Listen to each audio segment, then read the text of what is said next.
This is Dr. Revati S. Rajan. I am the coach at India for the pre-eclampsia education of the nation, India.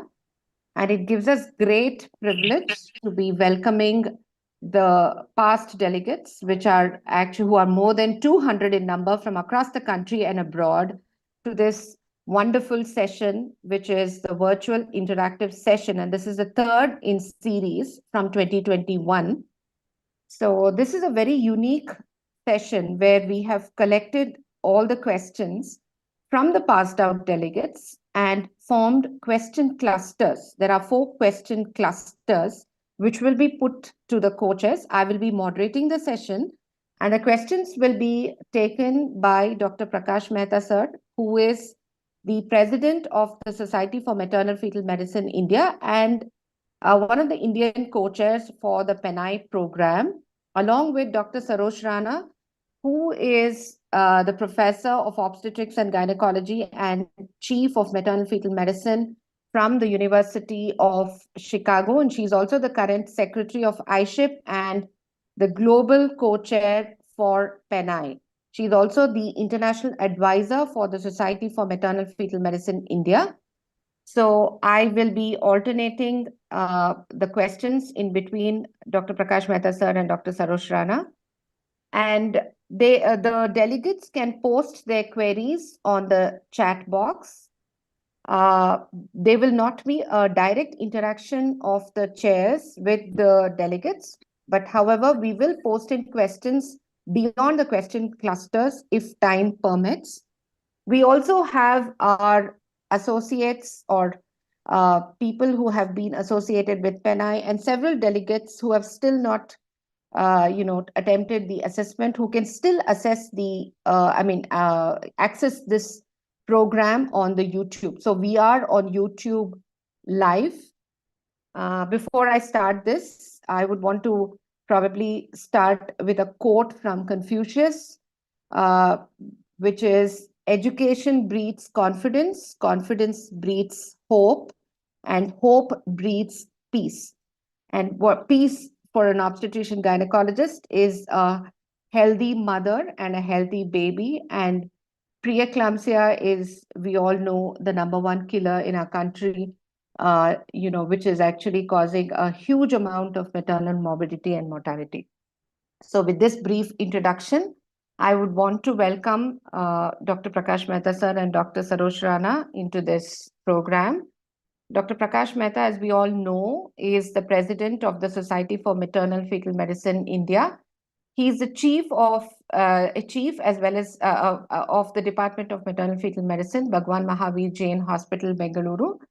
And he's been the past president of BSOG, and he is the co-chair of the pre-eclampsia education of the nation, India. And most importantly, he's an ardent teacher and a great mentor who has inspired each one of us to pursue our paths in the field of maternal fetal medicine and more so in the field of preeclampsia. Welcome you, sir.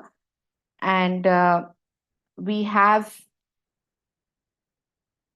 we will be having Dr. Sarosh Rana very soon. She is now actually handling an emergency in the hospital, but she's messaged us that she would definitely be joining in. As we all know, Dr. Sarosh Rana is the chief of maternal fetal medicine, as well as the professor of obstetrics and gynecology in the University of Chicago. She is the secretary ISHIP. She is also the global co-chair for the preeclampsia education of the nation, India. She is the international advisor for the Society for Maternal Fetal Medicine and a great mentor and support for the preeclampsia education of the nation, India program. So welcome you, Dr. Sarosh, into this program. And I would just invite Prakash Mehta, sir, to say a few words before I pose the questions. Welcome you, sir.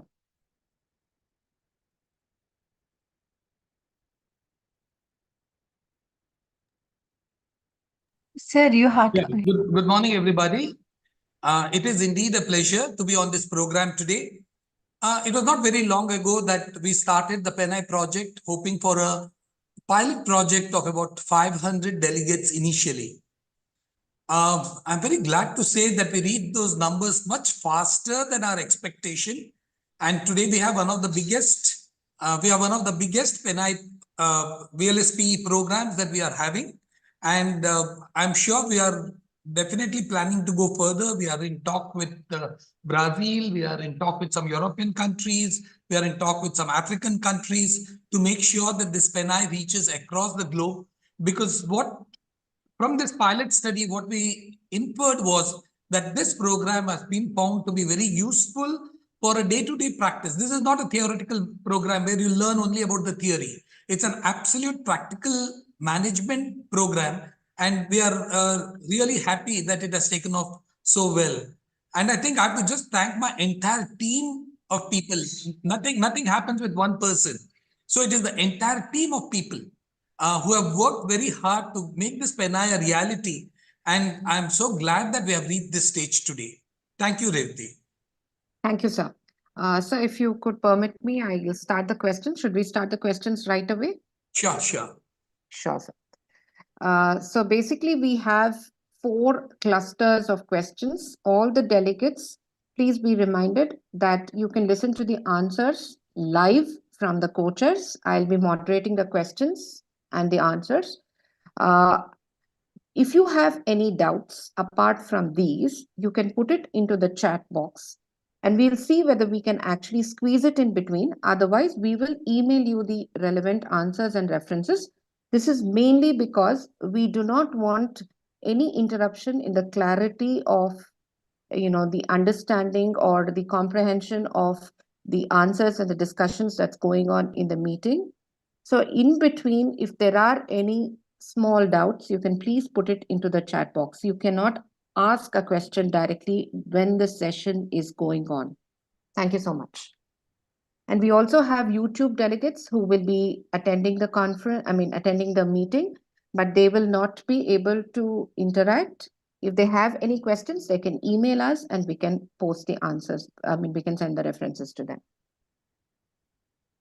So basically, this exercise has been going on for the past 6 to 8 weeks.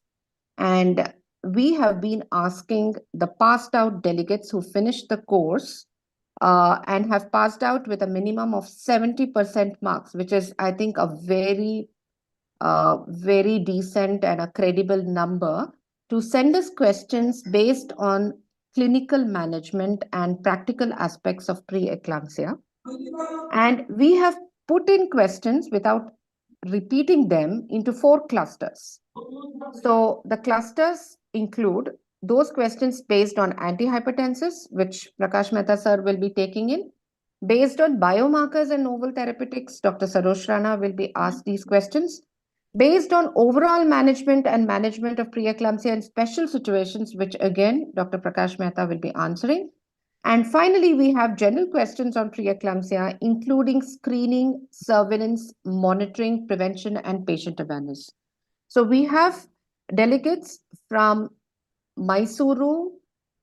We have from some of the on-campus sites, that is Baptist Hospital, as well as the Rajarajeshwari Medical College Hospital.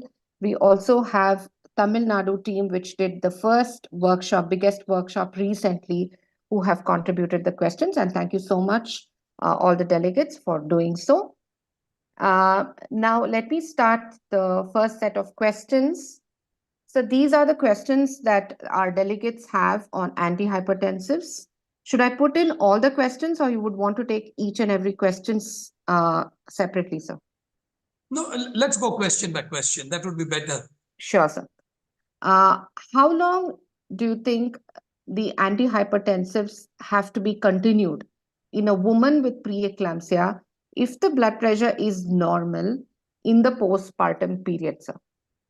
Okay, so basically what happens is, as soon as the patient delivers, and if the patient especially has received either a spinal or an epidural anesthesia, the first 24 hours anyway, the BP is going to remain reasonably normal, unless it's a case of very severe hypertension.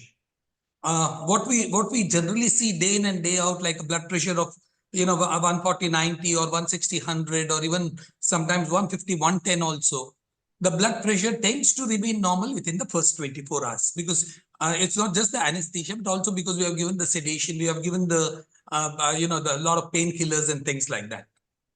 Now, the most important point in the post-delivery period is that we need to monitor her blood pressure.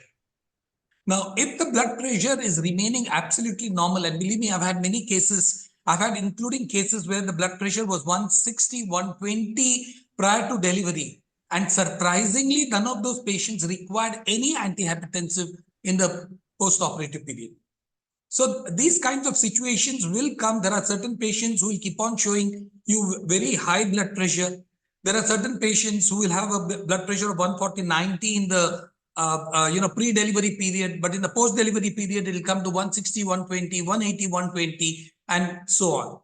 So most important point is monitor and adjust the dose of antihypertensive as per the blood pressure. But if the blood pressure is remaining absolutely normal, without any antihypertensive, let's say on day 2, day 3, day 4, then I wouldn't give her any antihypertensive. I would just monitor her, because we do not want the blood pressure to go too low. And also remember that any drug that we use will have an effect on the breast milk as well as on the neonate. So we do not want to use anything unless it's absolutely required. And each case has to be individualized. There is no rule that, okay, for this patient, I will give for so many days. For this patient, I'll give for so many days. It has to be individualized, because we know that preeclampsia is syndromic. It is not just one condition. So that's how the BP monitoring and BP management would go in the postpartum period. Yes, sir. Thank you so much. And you also have emphasized that we cannot just leave the lady alone on day 1 and day 2. And it's very important that we monitor her between day 3 and day 7. And especially because the BP can increase during this period, and we should not miss, starting antihypertensives if the blood pressure is more than 140/90. Correct, sir. So should I move on to the next question? Yes. Yes, sir. So you have a lady with chronic hypertension. What drugs are safe in pregnancy and postpartum? And if we change the drugs in pregnancy, then when should we go back to her old regimen in the postnatal period? Okay, that's a fantastic question, because now we have a lot of chronic hypertensives coming in, and it's really often confusing as to what you would give them and when you would give them and how long would you give them. Now, in pregnancy, the rules are very clear. You cannot give ARBs to them. You're going to avoid beta blockers in them. But in post-delivery period, beta blockers can definitely be used. Now, generally in pregnancy, the drugs that I personally prefer, my first choice is labetalol. And if it's severe, I start giving nifedipine. But most of the patients, of chronic hypertension are going to be on a drug like, let's say, olmesartan, or some of them are even on propranolol, especially those chronic hypertensives, who have got an autoimmune background to them, or those chronic hypertensives with the renal disorders in them. So for these patients, definitely in pregnancy, we are going to change the drug. We are going to change it either to labetalol or to nifedipine. Believe me, some of this chronic hypertension are, when you start changing the drug in the hypertension, the really, I should say, trouble your mind for almost a week or 10 days, because the BP could fluctuate quite a bit when you change the antihypertensive. So that is why the best time to change the antihypertensive would be in the pre-pregnancy period. Chronic hypertensives, I think it is a responsibility for all of us to insist for a chronic hypertensive patient to come for pre-pregnancy counseling, so that we can change the drug when she's not pregnant and then continue that safe drug throughout the pregnancy. Now, coming to the postpartum period, most of these drugs have very little effect in the postpartum period and on breast milk. Sometimes the quantity of the breast milk comes down if you use drug like beta blockers. But by and large, it really doesn't cause any problem. And especially if the patient has got hypertension, hypertension with tachycardia in the postpartum period, I invariably tend to choose a beta blocker, because that would keep the heart rate also under control and would keep the BP also under control. So, and by and large, except for the first 24 to 48 hours, if you have used injectables prior to delivery, or you have got a case of chronic hypertension who is presenting with severe hypertension in the postpartum period. Again, I have to point out that every single hypertensive doesn't behave in the same way in the postpartum period. I already pointed out that in some patients it stays normal, in some patients it keeps increasing in the postpartum period. So depending on the blood pressure, depending on our heart rate, we can definitely choose the drug. Now, when do you go back to our original drug? Now, there is again no set guideline for that. But in my practice, what I do is I follow them up for about a week. And then at the end of a week, I try to make sure that they go back onto their original drug. Because sometimes these chronic hypertensives do not respond so well to a drug like labetalol. Maybe nifedipine, they do respond, but if you use nifedipine, most of these post-delivery patients will come up with pedal edema. And somehow it's very disturbing to them that there is a pedal edema which was not there before delivery has come in after delivery. So all these factors have to be considered together. But again, the most important point is whatever you do, make sure that the hypertension is under control.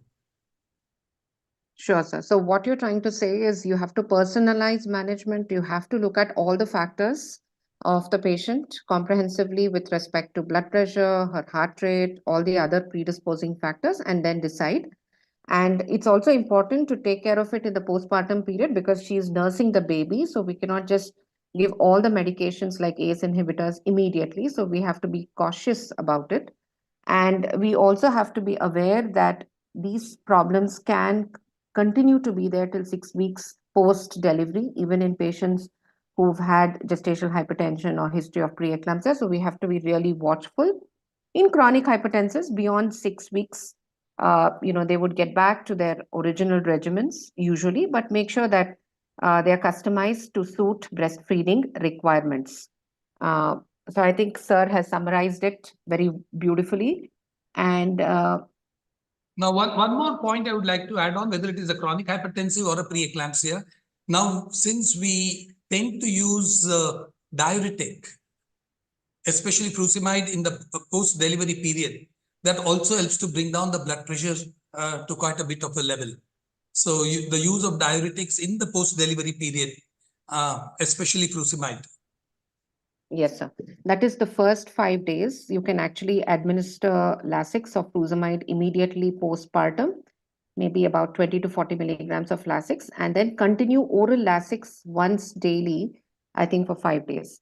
So this actually reduces the possibility of the blood pressure continuing to be high in the immediate 1 week post delivery. No, sir, this is a very easy method and it makes a huge difference. If you've used it, you will know that a BP of 160/90 or 160/100 just settles to something like a 120/80 immediately after you have administered Lasix. You don't have to give them injectables. You can give them oral Lasix also, about 20 to 40 milligrams. That is immediately after the post-op day 0. So you can continue to give Lasix, which is actually a new proposition. Fine, sir. So the next question that I want to ask you is, I think I'll club a few questions. In low resource settings, what is the cutoff for starting antihypertensives? Do we really actually distinguish low resource, high resource settings for starting antihypertensives, or are we very cautious, especially in the low resource settings, that these individuals have to be on antihypertensives because they're not going to be admitted all the time? This is one. And how to balance the risk of complications of preeclampsia versus risk of antihypertensive or hypertension from unnecessary antihypertensives and side effects. And should MAP be done for all patients in all antenatal checkups or only in early pregnancy to categorize patients' risk?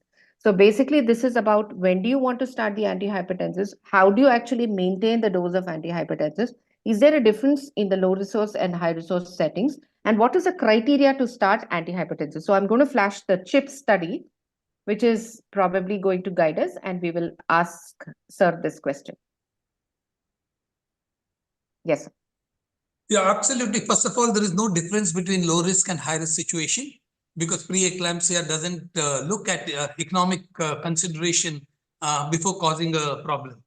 Whether a low-risk patient or a high-risk patient, preeclampsia is preeclampsia, and it has to be treated, not just preeclampsia. Even if it's a gestational hypertension, we need to make sure that we are treating that patient. So that question, there is no difference at all. Absolutely no difference. Absolutely, sir.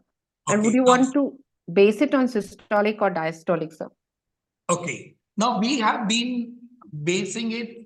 I remember when I was an undergraduate, the systolic blood pressure was considered as one of the important factors. And then over a period of time, everything changed over to a diastolic blood pressure. And so we go everything as per the diastolic blood pressure. Now, again, the pendulum is swinging to the opposite side.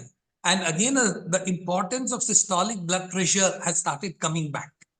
Now, if I have a blood pressure, or let's say of a diastolic of 84 or 86, along with a systolic blood pressure of 160 or even 180, which happens quite often, especially if you have obese patients, you will notice that the systolic hypertension is much more than diastolic hypertension in these patients. So we need to, while as per the guidelines, we're still basing all our antihypertensives based on diastolic blood pressure. But if the systolic blood pressure is too high, we definitely need to treat it. So please start antihypertensive. I'm not telling you to start antihypertensive at 136 or 138. But if you have a systolic blood pressure of 160 with a diastolic blood pressure which is less than 90, I would still consider starting antihypertensive. Okay, and of course we are going to recheck, because we all know that the systolic blood pressure is quite labile, and that when you check for the first time, most of the time the systolic blood pressure that is very high. So we need to follow that protocol of checking the blood pressure before saying that yes, it is more or it is not high. So if you have followed the protocol correctly and if it is still there high, we need to definitely treat it. Yes, sir. And what about the MAP? Just to complete it, even now, even in the non-pregnant hypertensions, non-pregnant patients, like the hypertension in the elderly or whatever, systolic blood pressure is taking an upper hand now as compared to diastolic blood pressure. So as I said, the pendulum is swinging to the opposite side. Let's see where it goes and stops. Yes, sir. And are we considering the MAP? I don't think we are considering the MAP to start antihypertensive. This is a question which is asked by a delegate. Is MAP only very significant during the screening process, or do we use MAP as an important factor to start antihypertensive, sir? No, MAP is a screening process basically, and MAP has to be done for every patient. All your pregnant patients walking in, you do a MAP. But your antihypertensives are not just based on MAP. Because you are going to, as I said, right now, all our antihypertensives are depending on what is the diastolic blood pressure, and of course, a little bit on if the systolic blood pressure is too high. So it's not the MAP that we are going to use for that. MAP is only a screening test. It helps you to identify whether this patient is a high risk or a low risk. Yes, sir. So you have made it very clear that to start antihypertensives, we are going to consider the diastolic, and this is mainly based on the CHIP study, that is Control of Hypertension in Pregnancy study, which came out in 2016. And it was Dr. Laura Maggie and her team who actually came out with these conclusions. And it clearly says that we are going to base it on, we are trying to keep the diastolic blood pressure at around 85. So if you go to the recent 2021 ISHIP guidelines, you will see that this is something that was not practiced earlier. So if you have a diastolic blood pressure of more than 85, so you would actually start antihypertensive. So you're not going to base on systolic. If it is more than 160 systolic, you will immediately titrate the dose. Otherwise, you will still continue to titrate the medications based on diastolic blood pressure. So even if you have a BP of 140/90 and the diastolic is say more than 85, you would consider antihypertensive so that her BP diastolic blood pressure comes to 85. But if there is a systolic of 160 or more, you will titrate the dose and you will keep, like what sir told, you cannot just start antihypertensives and keep quiet. You have to keep monitoring. And in case the diastolic blood pressure drops to less than 80, you can even stop antihypertensives. By doing these things, definitely the tight control variety, that is, if you're looking at women who have a blood pressure which is around 130/85, do not have problems like growth restriction because of hypotension caused by antihypertensives. It's a very, very delicate concept to understand, but please remember, try to keep the diastolic less than 90. Don't worry about the systolic, but if it is more than 160, please titrate or increase the dose. And if it is less than 80, please make sure you stop the antihypertensives. With this, we definitely have no problems with the fetus. So there is no obvious growth restriction and those kinds of bad effects, which probably we were fearing earlier to start antihypertensives. And remember, it's not just only preeclampsia, it's also the hypertension per se. So it does not mean there have been some delegates who've been asking us whether we have to start antihypertensives only if preeclampsia is identified. No, hypertension itself is indicating endothelial dysfunction and cause a lot of harm. So anybody, like what sir said, any kind of hypertension needs to be treated. The cutoff is try to keep the diastolic at less than 85. Sir, I think you have summarized everything. And Yeah, there was one more some question. confusion. There is always some confusion which I've always been asked is that you say the diagnosis is at 90, but then you say you want to keep it at 85, the blood pressure. Do I have to start at antihypertensive at 85 only? That's a question that has been commonly asked to me. So please remember that for a diagnosis, the cutoff value is 90. 90. But once you have identified that patient as either preeclampsia or gestational hypertension, then you have to make sure that the blood pressure remains around 85 or below it. Absolutely, sir. You're not going to, try to target your blood pressure at 90. Now, again, this is a huge pendulum swing from, let's say, in 2000, where we were told that don't treat a hypertension till the BP is 160 by 110. You should not be treating. And then it came down to 150 by 100. So, these kind of changes are happening because our understanding of preeclampsia has been changing over a period of time. From considering preeclampsia as a single disease, a single etiological disease. I always give the example of typhoid fever. Typhoid fever is caused by salmonella. Preeclampsia is not caused by that one particular etiology. Preeclampsia has got varied etiology. It's basically a syndromic. And being syndromic, you need to treat it like a syndrome and not like a single disease. Absolutely, sir. I also want to emphasize that starting antihypertensives to keep diastolic at 85 in the tight control variety, that is the ones where we are actually trying to start antihypertensives at this level, the maternal adverse outcomes can come down to a great extent. And please remember, it's not going to cause any, serious growth. I mean, it's not at all going to affect the fetus. So if you are going to manage, especially in a low resource setting, start the antihypertensives if you think the diastolic blood pressure is actually, at 90, so that you actually maintain it at around 85. And please continue monitoring, because if the blood pressure drops, then you can even stop antihypertensives. But surveillance is very, very important in these cases. Sir, I think I have one more question, two more questions, and we finish with the antihypertensive set. This is on, I think you have answered this. Answer that. MAP, as starting antihypertensives is based on systolic and diastolic. You've clearly told it's based on diastolic readings only. But in case you have a systolic of 160, it's very important that we upgrade the antihypertensive. So this is very, very clear in our minds. And the next question is, how do you manage refractory hypertension antenatally and postnatally? So there are two, I think Dr. Sarosh Rana has joined, sir, and I'm really happy that she joined. She is in the hospital managing an emergency. So I think she's right in time to take the biomarker questions. So before we move on to the next set of questions, so this is an important thing because we have several women who are on 3 antihypertensives, which we call resistant, and if they are like more than 5 antihypertensives on refractive hypertension, rather they are severe hypertensives. So how do you Hi, Dr. manage Refik. them? Can it be slideshow mode, please? Sorry for disturbing. The thing is, what is happening is sometimes the slides get stuck, and so we're not able to move around. So we would actually send you the links and the recording also. So it should not be an issue. Okay, now So, refractory hypertension is something that is really worrying.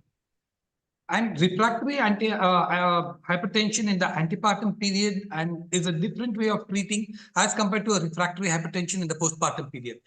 In the antepartum period, I'm looking more at the complication to the mother and the complication to the baby when I'm treating that refractory hypertension.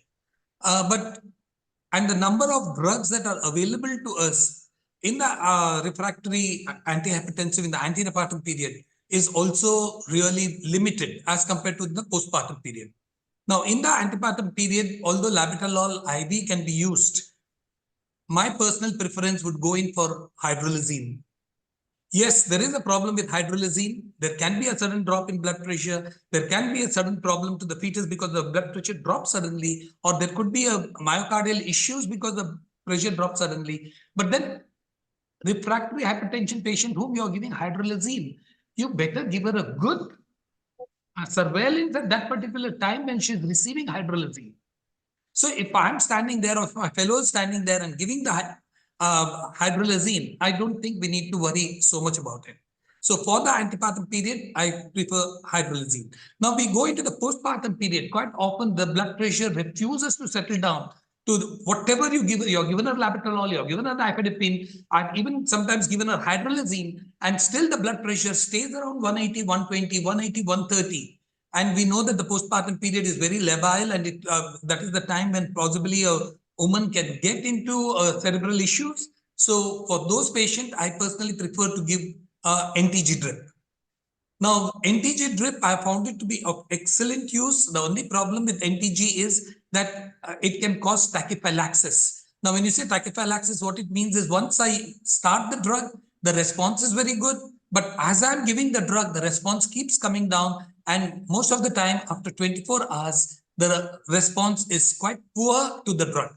That happens because of tachyphylaxis. Now, but for the first 24 hours, when the blood pressure is so high, you use NTG drip, and I think it would work wonders. So that is the drug I would choose there. Now, second, the most important thing is that, with the blood pressure of 106 or 108 diastolic, I am not really too worried in the postpartum period.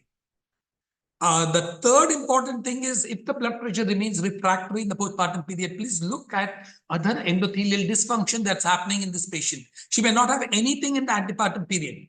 She may be even normotensive in the antepartum period. But if she becomes postpartum in the postpartum period hypertensive, then you definitely do all your tests to look at the other endothelial dysfunctions that are happening in this patient. I think you answered that question. And yes, there is a slight difference in the postpartum period because there could be other contributory factors which can actually lead to worsening hypertension. And you have actually clearly explained to us that we can use drugs like labetalol and hydralazine and nifedipine to control severe hypertension, which is refractory. And so this is a question which has been asked by one of our delegates. This is from the WHO recommendations 2020 on antihypertensives. So it says that methyl dopa can be, compared to placebo or no treatment, methyl dopa can be used to treat, probably reduces severe hypertension. Beta blockers probably reduce the onset of severe hypertension and preeclampsia. Those side effects may increase. Calcium channel blockers probably increase the risk of developing proteinuria and preeclampsia. Beta blockers may reduce the risk of women developing severe hypertension compared to methyl dopa. So yeah, actually, I agree with the statement fully because I have used beta blockers in the antepartum period quite often. Now, methyl dopa was one of my favorite drugs. I found it to be wonderful in the antepartum period, but unfortunately in India, it is no longer available. I mean, I really cannot understand why this happened. Maybe the other drug lobbies was stronger. I don't know. But, methyl dopa, unfortunately, is not available. As long as methyl dopa was available, that was my prime drug. But since it is not available, we have no choice but to go to the other drugs. Yes, nifedipine does cause proteinuria. There's no doubt about it. I already pointed out that the patient develops pedal edema, which was not existing before, and they start getting worried about it. But by and large, when I'm dealing with a severe hypertension, my first priority is to make sure that the mother remains safe without affecting the fetus. And I feel nifedipine fits the bill there quite well. So beta blockers, definitely I have used, and we can definitely use. We even use it for certain conditions like mitral stenosis. Nothing has happened to the baby. And FGR doesn't come overnight. That is what I've always told, that FGR doesn't come overnight. If I'm using right from first trimester onwards a beta blocker and continue it through the mid trimester, then an FGR can definitely come in. But if I'm giving a beta blocker to a patient who is, let's say, 32 weeks or 33 weeks pregnant, what kind of FGR I'm expecting and how much FGR is going to come even if it comes. So I really wouldn't hesitate in using a beta blocker when it is required. But I must confess that that's not my first choice of drug. Sure. So most importantly, it's to personalize management. And of course, during the antenatal period, most of them prefer to use labetalol because it actually prevents the development of preeclampsia and severe hypertension. But yes, it also depends on the experience of the clinician. And nifedipine can also be used along with labetalol. And unfortunately, we don't have methyl dopa anymore. The only problem that we actually faced was postpartum depression. But as of now, we are using labetalol and nifedipine, and mostly labetalol. Okay, sir. So after this, I think I also want to probably flash in the recommendations of the iShip. This is again, the personalized management is also an iShip thing. And this is one thing that I really want to put in is, yes, this slide. So it says that hypertension in pregnancy should be treated with antihypertensive therapy, irrespective of the type of HTP. And this is something that we've been discussing throughout this slot.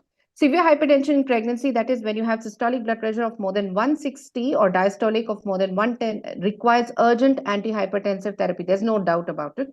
In a monitored setting, very important. So she cannot be managed in a clinic. So it has to be done in a tertiary setup.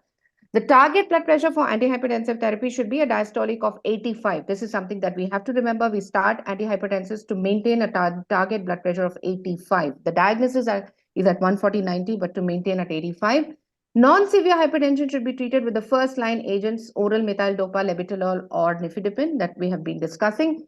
Severe hypertension should be treated with the first-line agents like oral nifedipine, oral labetalol, IV, as well as IV hydralazine. And please remember, this is something that is come out in the iShip guidelines. I think this is actually part of our practice. Additional antihypertensive should be used if the target blood pressure levels are not achieved with a single dose monotherapy, at least to a mid-range dose. So don't wait till you have exhausted the entire dose. So in the mid-range, if you feel that her blood pressure is not being controlled, then you can add on another drug which is of a different class. It works in a different way. So if you've added a beta blocker, then probably you can add a calcium channel blocker, intersperse it. So this is actually indicated in this particular flow chart here. So if you started labetalol and you've probably increased from 100 milligrams 3 times a day to 200 milligrams 3 to 4 times a day, don't wait till you actually increase it to 300 milligrams 3 to 4 times a day. Start something in between. And that would actually probably prevent the worsening of blood pressure to a very high level. This is something that we have to remember. So I think, sir, we have comprehensively answered all questions on antihypertensives. We've been looking at the chat box. If there are any more questions, then we will email the answers. Due to the paucity of time, I would take in the next set of questions based on the biomarkers. And I'm so glad Dr. Sarosh Rana has joined in between her difficult clinical schedules. Thank you so much, Dr. Rana. And who else can we ask these questions than the pioneer researcher and one of the famous, clinicians who've been working a lot on the biomarkers, androgenic biomarkers, with respect to the implications on the management of hypertension, with particular emphasis to preeclampsia. So, Naveen, do we have Dr. Sarosh Rana with us? Naveen said she's already joined.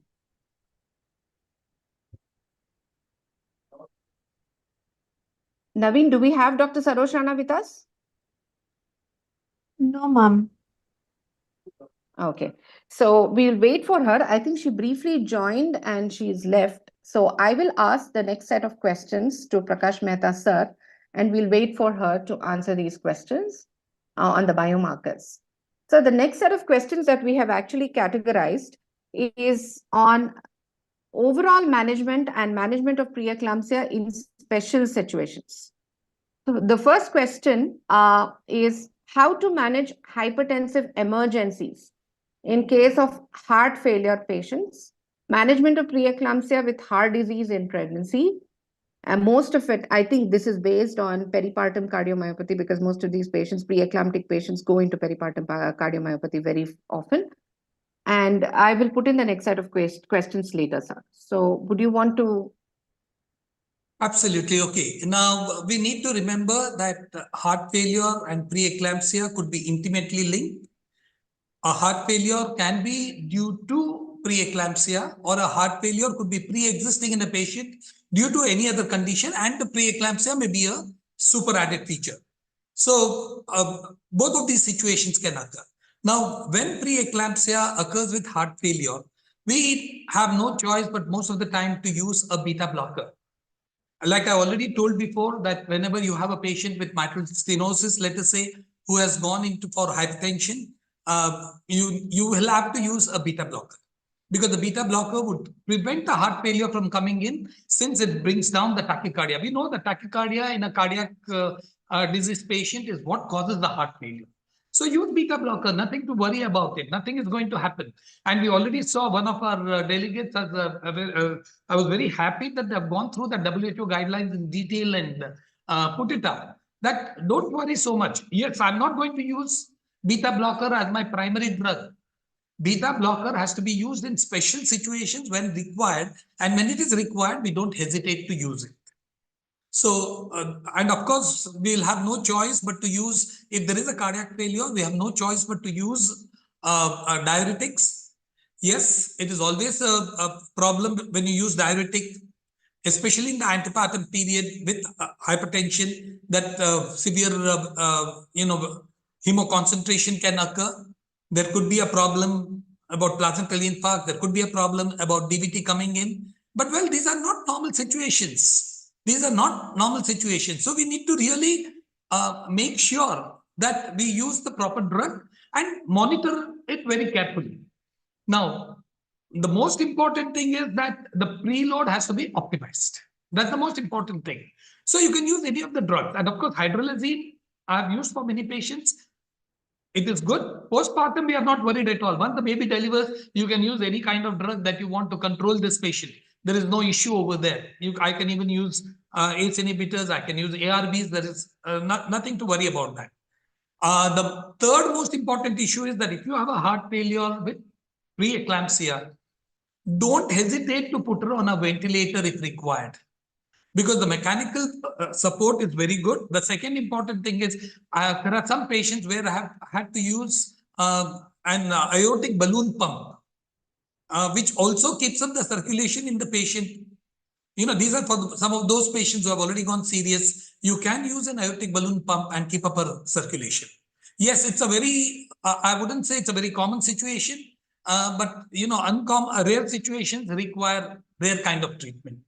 And when there are rare situations to save the life of the mother, we tend to ignore some of the side effects that could come in. We need to ignore it. Otherwise, we'll not be able to save the mother.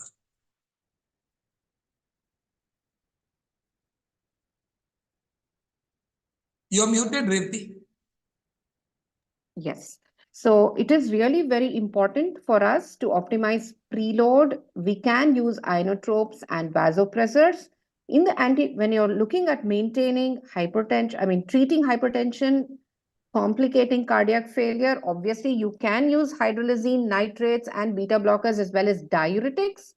And it is important that during the postpartum period, this mother is more important. So we are not worried about other issues like teratogenicity and breastfeeding and those kinds of things. So we may be wanting to use the ACE inhibitors as well as ARBs in the postpartum period, because most of these women, the hypertension could get very serious and refractory, which could worsen the condition. So Heart failure itself is not, you have to treat heart failure in the background of preeclampsia is what we have to keep in mind. There could be a possibility of mechanical ventilation as well. And most importantly, please note that there can be several factors which can lead to pulmonary edema as well as heart failure in these individuals. So we have to be aware about those conditions which can actually precipitate pulmonary edema, especially in preeclamptic women. And this is a wonderful line diagram. So there can be hemodynamic factors, there can be other factors like pain, anxiety, and exertion. There could be fluid factors, there could be cardiac factors, especially during the peripartum period, which is systolic, diastolic dysfunction, myocardial ischemia, and others, which can actually lead to an increased incidence of pulmonary edema in these patients who have preeclampsia with cardiac failure. So this is something that we have to keep in mind. And what is the ideal thing to do in these individuals? I mean, cardiac failure because of preeclampsia also is something that requires multidisciplinary care. It's you need a cardiologist, you need an obstetrician, a maternal fetal medicine specialist, an anesthesiologist, a neonatologist, nursing, pharmacy, and social, the team that actually takes care of logistics, because there's going to be a lot of expenditure in managing these patients. So it is very important that we manage them as a multidisciplinary team, and prenatal counseling, especially in women who've had this in the previous pregnancy, the right time to make decisions, admission, as well as monitoring surveillance in a tertiary setup, pregnancy monitoring in the next pregnancy to make sure that there is adequate vigil, that you actually prevent all the precipitating factors which can lead to heart failure in preeclamptic patients. Peripartum planning, be very watchful, especially in the postpartum period when the hemodynamic changes can worsen.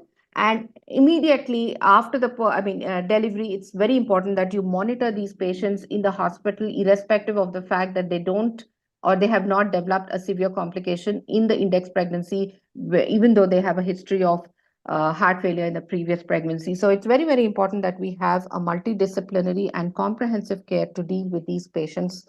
And I think we are also clear about what drugs we can use. Hypertension, how do we manage, and how do we manage heart failure in these individuals? So the next set of questions that we have based on special situations would be,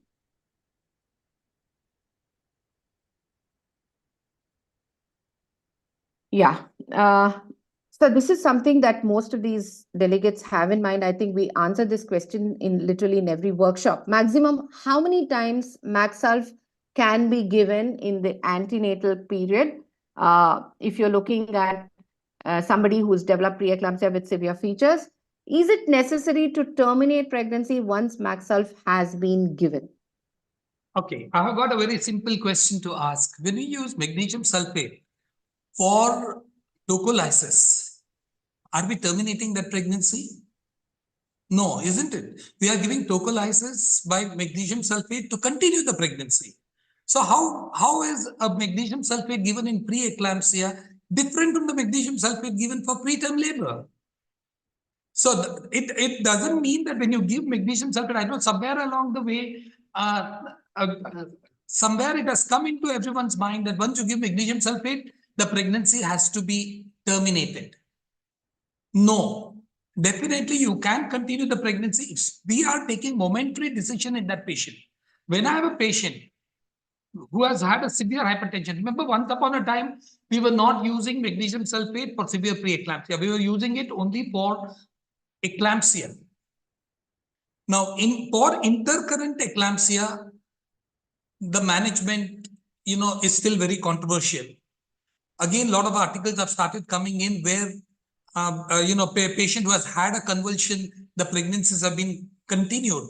But by and large, if you have a convulsion that is coming in after, let us say 32 weeks, I will definitely not continue this pregnancy. I'm going to terminate that pregnancy. But if I have convulsions, which I've had in many cases at 25 weeks, 26 weeks, I've had convulsions. So in those patients, especially, these are the patients who would have lost previously, 3 babies, and recently had a patient who has already had 3 cesareans. And this is the 4th time at 25 weeks, she threw a convulsion.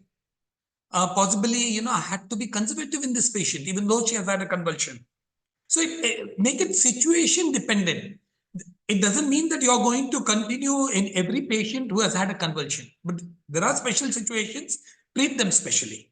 So termination of the pregnancy is definitely not given if you have given magnesium sulfate. So that point you have to be very careful. Now, how many times am I going to give it? If I give it today, how long it's going to work?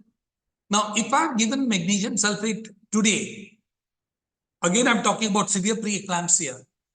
Now, severe preeclampsia patient, if I have given today and I have been able to control it, and I'm using that situation to steroid my patient, and I find that even after 24 hours, the blood pressure is still very high.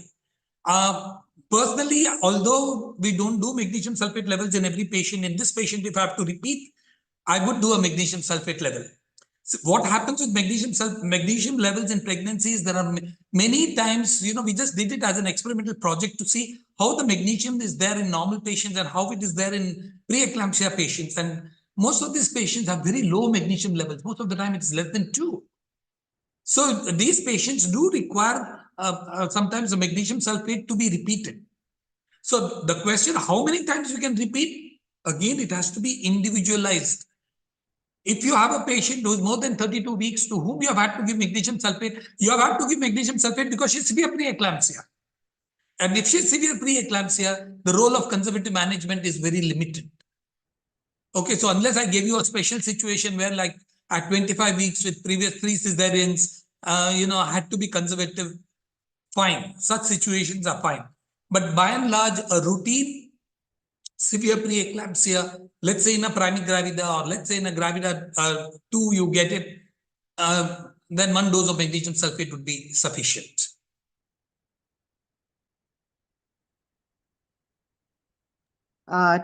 So thank you so much, sir. I think what is very important for us to understand is just giving magnesium sulfate does not tell you that you have to immediately deliver the patient. First of all, be very, you look at the gestation, look at other factors, because you also have to look at the salvageability as well as of the fetus, as well as how safe the mother can be in a setup. So it's very important that you look at the gestational age.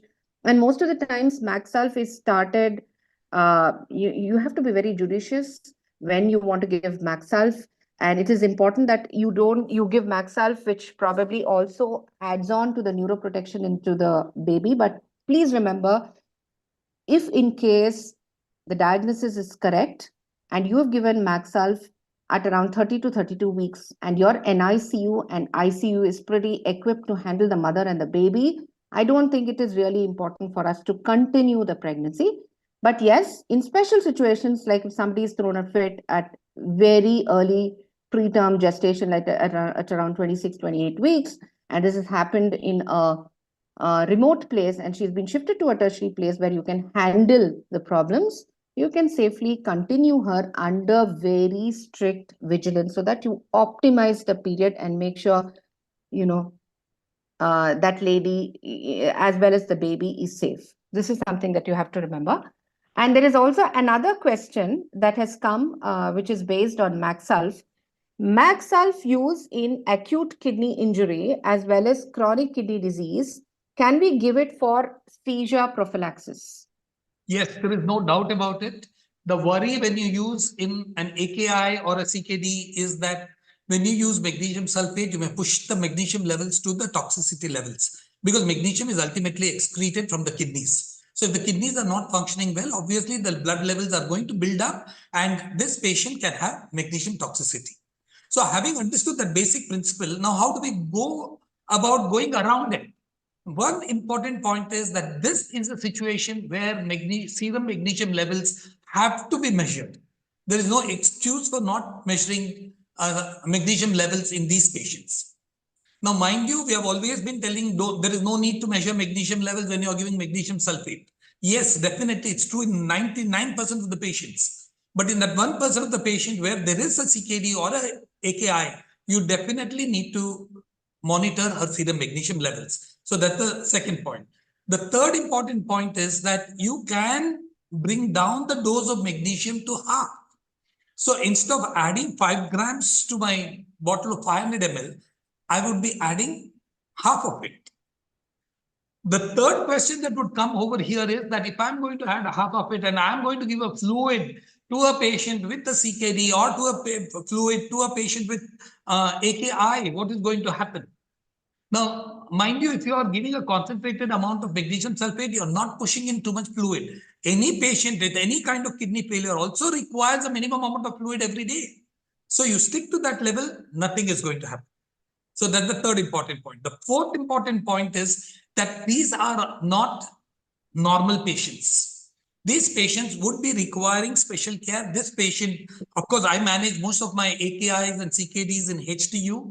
But if you don't have a good HDU, you can manage it. You have to manage it in an ICU. And what is going to happen? Now, ultimately, what does magnesium sulfate toxicity do? It paralyzes the intercostal muscles. So once it paralyzes the intercostal muscles, the respiratory efforts are no longer there and you're worried about hypoxia. So what is the simple way of overcoming it? Where you don't require those intercostal muscles to work. Simple, put her on a ventilator.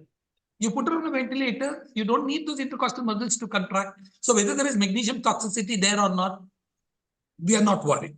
So make sure you have a ventilator available when you're trying to use magnesium sulfate on these patients. So I think if you follow this 4 principles, things should be all right. So what you're emphasizing is you should not deter from using Maxsulf in AKI as well as chronic kidney disease patients, but use it with caution. And in case you have some muscle-related issues, especially in conditions like myasthenia gravis, where the woman is not able to breathe as it is properly, and that too in pregnancy. So it is important. I mean, if you're worried about Maxsulf toxicity worsening muscle relaxation, you can always put her on a ventilator and use Maxsulf. So these kinds of things have to be practiced, especially if you're managing these preeclampsia and special situations. So you should have a HDU with all the other equipment available so that you judiciously manage these patients. So there is also this question on proteinuria, which we need to address. So this question is, let me just go back to this question. Yeah. So what is the significance of nephrotic range proteinuria in preeclampsia? Now, when we say a nephrotic range of proteinuria, what we mean is that there is a heavy proteinuria, maybe 4+ all the time, which continues staying like that even when the patient appears clinically to be well. Still, it persists like that. Now, there are 2 or 3 very common conditions that can occur with this kind of a picture. Number 1 would be an undiagnosed renal disorder, which is very, very common. Because I always say that when you're doing a scan for a pregnant patient, please move your probe a little bit toward the upper abdomen. Look at liver, spleen, and kidneys. But, patient would have had 8 scans and not a single scan of kidneys being noted there. And ultimately, it turns out that this patient has a polycystic kidney disease. Or it turns out that the patient has had a chronic pyelonephritis with shrunken kidneys. So when we have these kind of situations, first thing is to try to preempt it. Do certain tests to make sure that you're not dealing with this kind of a situation. The second important point which I've noticed is that sometimes a nephrotic syndrome presents for the first time during pregnancy. I've had many patients whom I have treated as severe preeclampsia, and over a period of, they never improved. The proteinuria never went even after 1 month. And then when we went on following up the patient, we found that she had nephrotic syndrome. So, probably what we could use the word either a misdiagnosis or the nephrotic syndrome where all the features are still not present, can present as a severe preeclampsia with this kind of a range of proteins. The third most important point that we need to remember, especially if we have had an early onset preeclampsia, is lupus. Please note that we are dealing with lots and lots more autoimmune disorders as compared to even 5 years back. Just to complete this, recently, last week, I had a patient who had been delivered in one of the medical colleges with a blood pressure of 140 by 90. And she continued to have proteinuria, and she continued to have some kind of a respiratory issue. So she was sent to my unit. Now, this patient turned out to be SLE with lupus nephritis. So you need to keep these pictures also in mind, especially with an early onset. Remember, an early onset preeclampsia doesn't come just like that. It will come, but you have to do tests to rule out autoimmune disorders. So keep all these features in mind. And how will we identify lupus nephritis? There are not really many tests with which you can identify, but a renal biopsy will be required. I have done renal biopsy. I means my team, including the nephrologist. We have done a renal biopsy during pregnancy.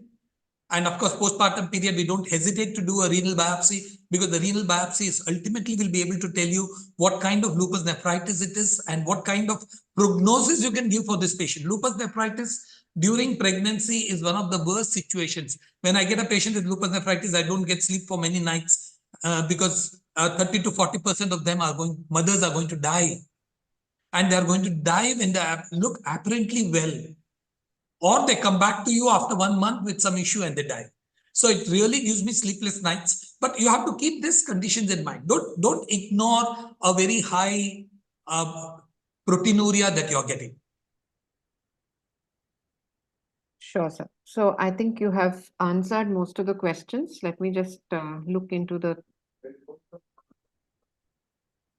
So this question is, how do you manage preeclampsia with severe features in myasthenia gravis? Again, this is pointing towards Maxalf. You have partly answered this question already. And is Levipil useful? And Levipil, remember, is an anticonvulsant. Levipil does not act on endothelial dysfunction, whereas we have some evidence that magnesium sulfate helps us to overcome at least a few features, not all features, but a few features of endothelial dysfunction. So personally, I would prefer to use magnesium sulfate as much as possible. Now, we know that in myasthenia gravis, magnesium sulfate metabolism is all bungled up, and the patient can go into magnesium toxicity very, very easily. And again, a myasthenia gravis with pregnancy, please remember, is not a very normal situation. It can give you a lot of problems.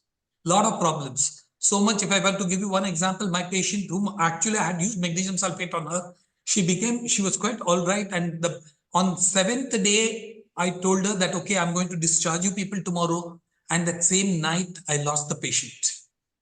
So myasthenia gravis should be monitored in a very high critical care situations, hospitals with all multidisciplinary care available. Now, if I have to use magnesium sulfate, if I feel no magnesium sulfate has to be given, I need to definitely counsel the patient, and more than the patient, the family, and then also tell them that she may require, a ventilation. Yes, but if it's only an eclampsia, eclampsias also can be associated without endothelial dysfunction in another organ. Like, for example, I can have HELLP syndrome with eclampsia, but I can also have eclampsia without HELLP syndrome. So if I'm dealing with an eclampsia without HELLP syndrome, where I'm not, expecting too much of endothelial dysfunction, I would definitely use Levipil. Now, remember that when you use Levipil, you definitely need to do an ECG for that patient and do it under, cardiac monitoring. So that's how I would treat myasthenia gravis. And myasthenia gravis, again, is highly prone to preeclampsia. So the incidence of preeclampsia would be higher in these patients. Sure, sir. So I think this is a very important point that you have brought out. So the treatment of, if you're looking at endothelial dysfunction, is not Levipil. Levipil is just giving you that immediate relief where you are actually probably preventing seizures, but ultimately you may have to use Maxalf in a guarded fashion. Make sure that mechanical ventilation is available in these individuals. So I think we've actually answered some very important questions based on special situations. Sir, Dr. Saroj Rana is yet to join. I think she's trying her best to join. So we have two sets of questions remaining. We have the biomarker questions, and we also have the questions which are general questions based on screening and surveillance monitoring and patient education. So what should we I start, think sir, we first? can start the question and show them the answer slides so that we complete that particular. Should I do the module. general questions so that I still have some time left for Dr. Saroshana to Yeah, join for the sure. Go ahead and do biomarkers? that. Sure, sir. So the next set of questions is based, they are just general questions on preeclampsia.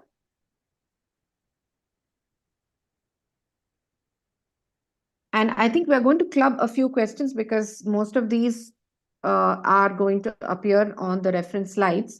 So one is role of placenta in the development of early onset preeclampsia.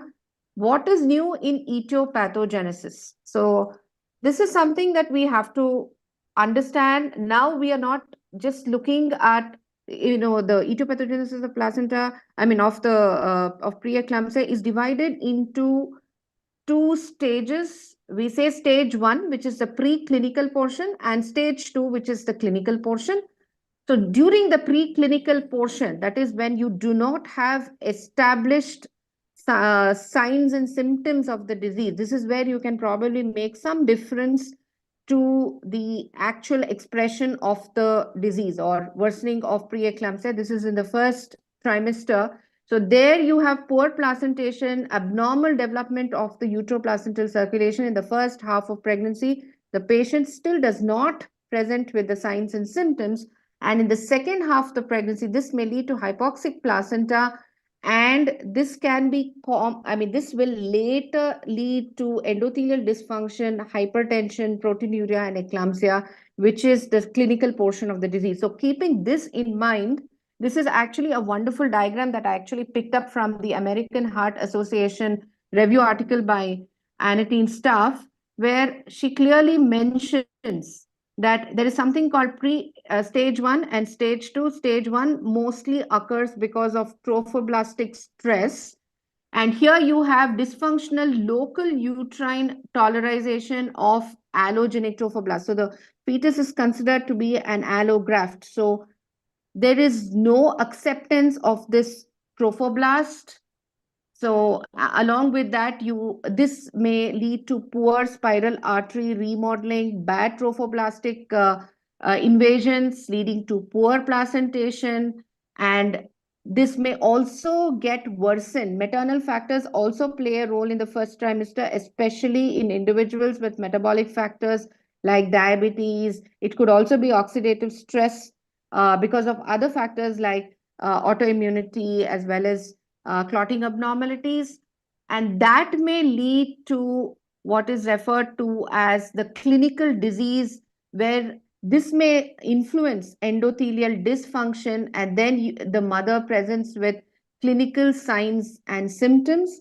So most of the times, the early onset type, you can see here, early onset types, the problem is because of poor placentation, leading to endothelial dysfunction later.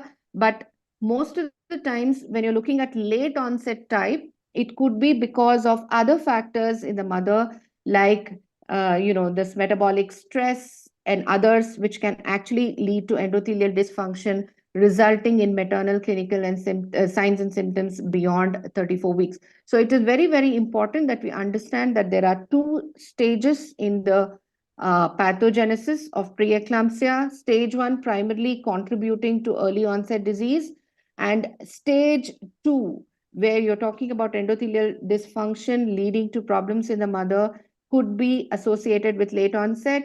And you might have an intermediate form where you have the early onset leading to late onset, early onset leading to clinical disease if not taken care of. So this is what aspirin can do. Maybe if you can reduce the stress in the first stage, then you can probably prevent progression of endothelial dysfunction. So I think these models help us to deal with problems that can be caused by, when you actually track preeclampsia in two stages in the pathogenesis, you can actually probably counter the effects of the late onset disease.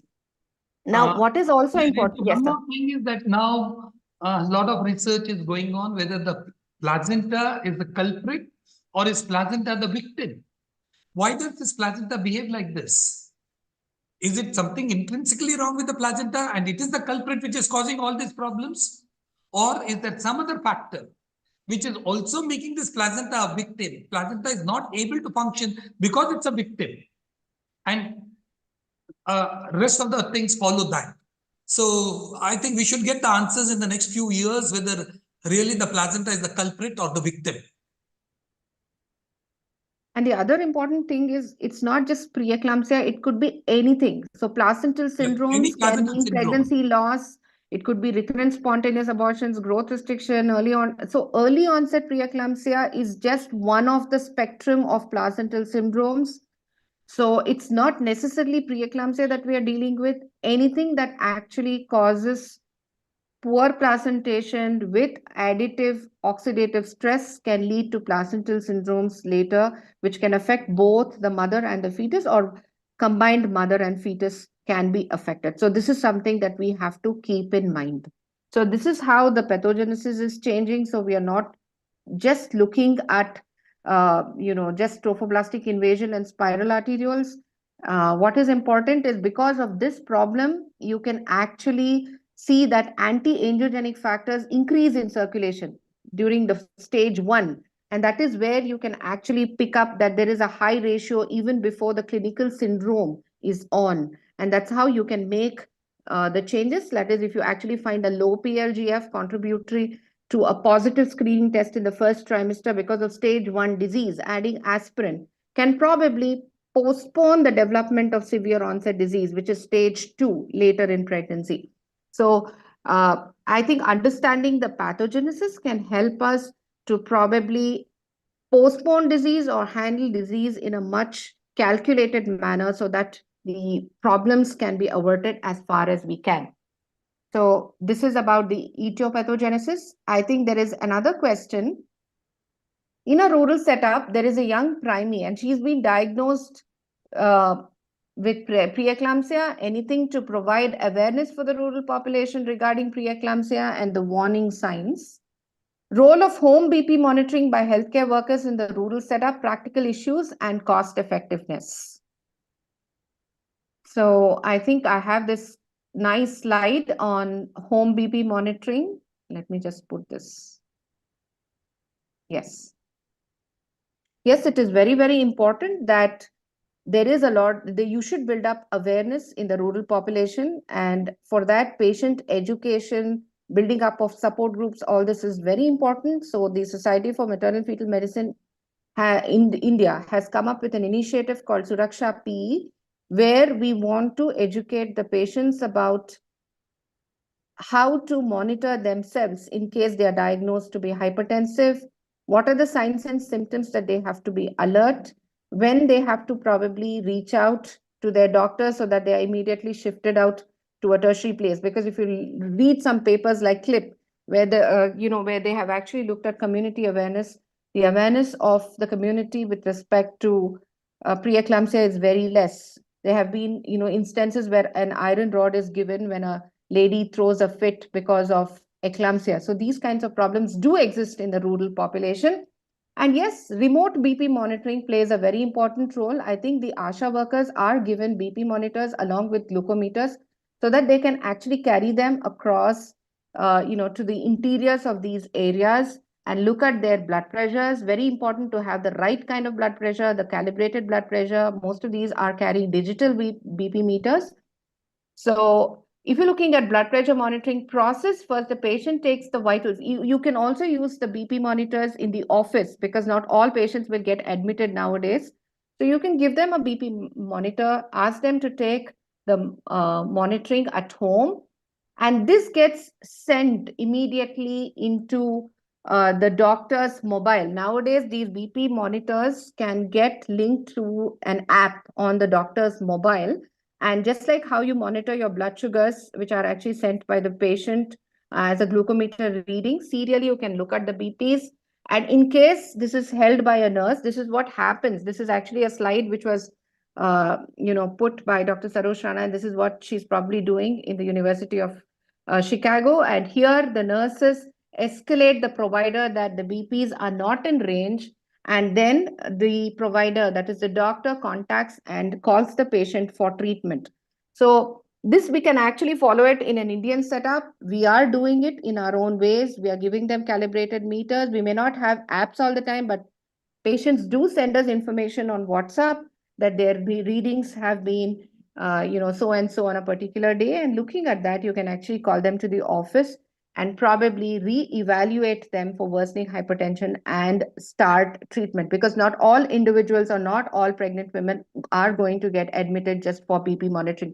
They may agree for about 24 hours, but beyond that, it's very difficult to hold them back just because their blood pressures are fluctuating. So yes, remote blood pressure monitoring using apps and telehealth can be of great use in identifying these individuals both antenatally and postnatally and treat them appropriately.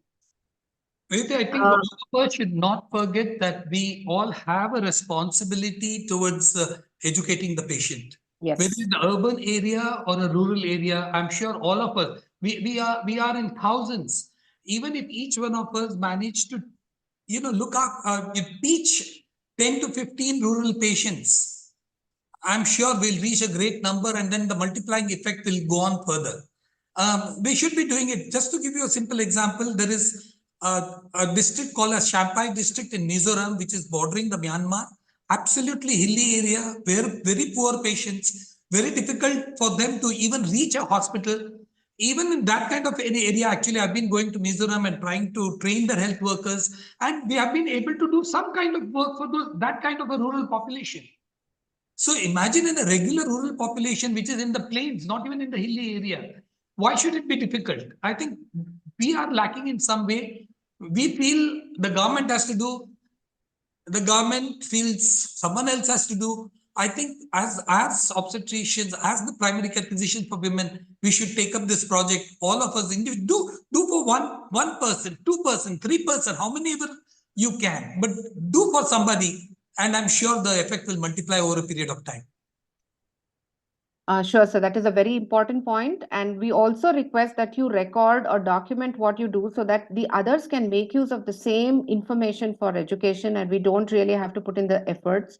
So you can actually send us snippets of what you do for patient education, and we can put it all together in the SESSION-3 app so that lots of patients can benefit it, not just the patient that you're seeing, but the entire cluster of patients who can be addressed through the SESSION-3 WhatsApp group. So we will be sending intimations about this patient support group initiative from the Society for Maternal Fetal Medicine. So I think this kind of answers, I'm not saying this completely answers, but this kinds of initiates the answer as to how patient education can make a difference, because this lady is more alert to reach out to her doctor much earlier compared to a woman who is not aware of what preeclampsia can do to her.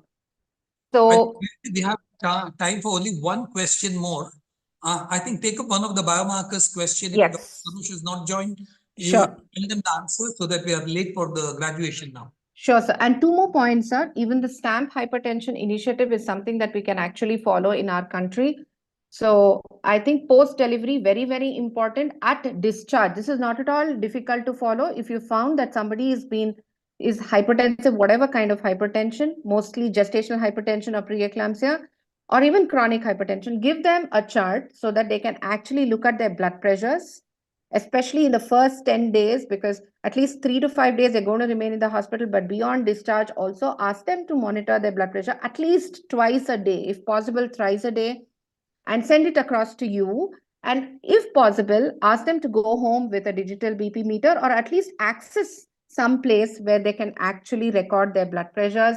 And in case there is a problem, or if the blood pressures are rising more than 140/90, it should be, it is very imperative that you start antihypertensive and prevent the progression or worsening of hypertension so that they don't end up into postpartum eclampsia. So this is something that we have to keep in mind. You can actually read about STAMP hypertension. The link will be sent to you as to how the University of Chicago Medicine is looking at postpartum hypertension management, and follow it in your centers. And there is also a question about aspirin, sir. There is a question that, starting aspirin in the first trimester, Does it make a complete difference to the onset of preeclampsia? Do you still have to monitor these individuals? Will there be a need to start antihypertensives? What is very important to understand is aspirin just postpones disease. It is not going to address all kinds of preeclampsia. It is probably going to prevent 60% of cases of preterm preeclampsia. So this is probably going to prevent worsening endothelial dysfunction, but you have to continue monitoring these patients. And they can have residual endothelial dysfunction in spite of aspirin, and you have to customize treatment. It could mean antihypertensives, it could mean upgrading immunomodulation, depending on what is the cause of hypertension. So starting aspirin, if she is a positive screen in the first trimester for preeclampsia, does not mean it is end all. This is something that you have to remember. And postpartum period, very important that you look at her very seriously in the first 2 weeks. And if in case her blood pressures are normal, please call her at 6 weeks, reassess her, continue serial monitoring in between, assess her lipid profiles, assess her sugars, assess her thyroids, because these are some things that can be modified, and then call her at least yearly once, so that you don't really have to wait till she turns 50 years to do a yearly assessment, because these women can have residual cardiovascular problems which can manifest little earlier, much before they turn 50. So please catch them early, give them management protocols, and follow surveillance. So this is something that you have to remember. I think most of these questions, general questions, are answered. And sir, I I just think we have one got or very two. two clear messages. One message is that just by giving aspirin, we are only postponing things. We are not going to completely avoid preeclampsia from coming in. So there should be no letdown in the monitoring of this patient. That's point number one. Point number two, do not forget to monitor your patients in the postpartum period. The postpartum period is as important as the antepartum period. And this period is the one that will help this woman from getting her future problems. So please follow them up very carefully. Yes, I sir. think Thank you just so take much. one question on this because Yes, sir. I'll just summarize what we do in the Indian scenario, because most of them will be mostly interested as to how we can use the SWIT1 PLGF ratio in the Indian scenario. On the background of, we are using this based on the prognosis study mostly, which said, just remember this number. SWIT1 is the anti-angiogenic factor. PLGF is the angiogenic factor. If the ratio is more than 38, then this lady has some kind of risk to develop preeclampsia. If it's more than 85, definitely she has a serious risk of developing preeclampsia. If it is less than 38, she definitely has no risk. In fact, in a study that we conducted in an Indian scenario, we found that if somebody had a value of less than 38, the likelihood of this lady developing preeclampsia with severe features is 0%. In the prognosis study, it was about close to 99%. In our study, we found that it has a very high negative value, predictive value. So if there is a low platelet because of gestational thrombocytopenia or ITP or some other autoimmune problem, there is a liver enzyme which is elevated, you don't have to deliver her early if her ratio is less than 38. You can comfortably send her home. You're trying to measure anti-angiogenesis to how much protected she is. But in case she is more than 38, see, there is something called 38 and 85, which is an intermediate value. So in that situation, maybe you can repeat the biomarker after 1 week if in case the clinical factors worsen. And if in case she goes higher up on the ratio, you can intensify surveillance and if needed, deliver her. But a ratio is going to be high even before she develops clinical signs and symptoms. So just based on the ratio, do not deliver her. There can be some values like more than 600 if somebody has a value. So this lady can develop problems in the next 24 hours where you have to deliver her. But based on a value of less than 110, you don't have to immediately deliver her. You can customize it. You can shift her to a tertiary place. Make sure you have an NICU, ICU, and blood bank, and then deliver her when she's still not developed the serious form of disease. So this is something that you have to remember. And how do you actually monitor with the biomarkers? Please understand that biomarkers are not going to tell you exactly how to manage. It's just going to tell you that there is worsening endothelial dysfunction. So you may have to treat the disease more aggressively with antihypertensives. You may have to look at the fetal component, do the Dopplers more frequently to see if the growth restriction is worsening. You may have to treat the root cause. That is, sometimes autoimmunity and clotting problems can predispose to severe form of disease, and you may have to upgrade immunomodulation in terms of low molecular weight heparin, HCQS, or steroids. So it is not a single entity. It is just trying to tell that the disease is worsening in these patients.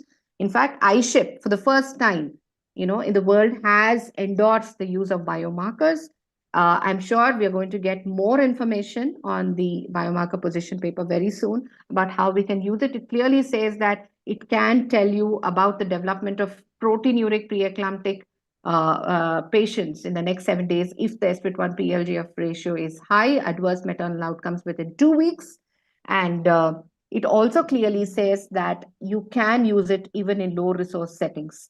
And most importantly, what you have to understand is sometimes in these individuals who show very low levels of PLGF, they can continue to have cardiac strain even after delivery. See, this is still under research. We still don't have the nomograms as to what is that low level of PLGF, which can probably tell us that this lady is going to have a cardiovascular dysfunction later. But there was a question which was put saying that can biomarkers indicate individuals who can develop cardiovascular disease? Yes, there is research going on. This is a paper that is published. This is an editorial written by Anitine staff, and she clearly says that if somebody has a low PLGF, these ladies probably have to be monitored for future cardiovascular disease. And there is also this question on novel therapeutics. We are not just looking at antihypertensives now. We are looking at statins. We are looking at proton pump inhibitors. We are looking at metformin. These kinds of drugs can actually address the root cause. So if you're looking at proton pump inhibitors, metformin, statins, sulfasalazine, etc., they can probably reduce the development of anti-angiogenic factors. And there are some of these drugs like PPIs can also reduce the pro-inflammatory cytokines, which can prevent endothelial dysfunction. So I think after some time, treating hypertensive disorders in pregnancy with antihypertensives will get outdated, and people will start looking at the root factors, which can probably, if modified, can help us to prolong pregnancy. So these are the drugs in question. We also have some kind of research going on with sildenafil citrate, but still, we have a long way to go to see whether this can probably increase the possibility of worsening fetal growth restriction as a consequence of endothelial dysfunction and vasoconstriction, which is tagged to preeclampsia. So all these drugs are being studied: statins, metformin, as well as PPIs and sildenafil citrate. All these are being studied as addressing the root cause problem and not just the consequence. Sir, there is also one question which has actually been put by Dr. Sadhana Gupta. One point I would like to add here is none of these drugs have been proved. So, yes, so they are under research. Few years back, sildenafil was advocated in a very big way.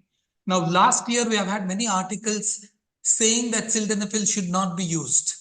So these are all very fluctuant situations. Please be careful about using any of these drugs. They are experimental. As routine. If you are using it, you need to take a consent from your patient that you are using it as an experimental purpose. Like I told you, sildenafil, I think, is going to be out of this field very soon, because there have been a lot of effects noticed with sildenafil.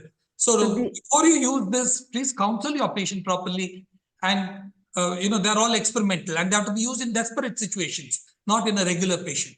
Because I have seen many patients who have been given sildenafil just based on suspicion that they may develop preeclampsia. Please don't use it in this kind of a way. It is not safe.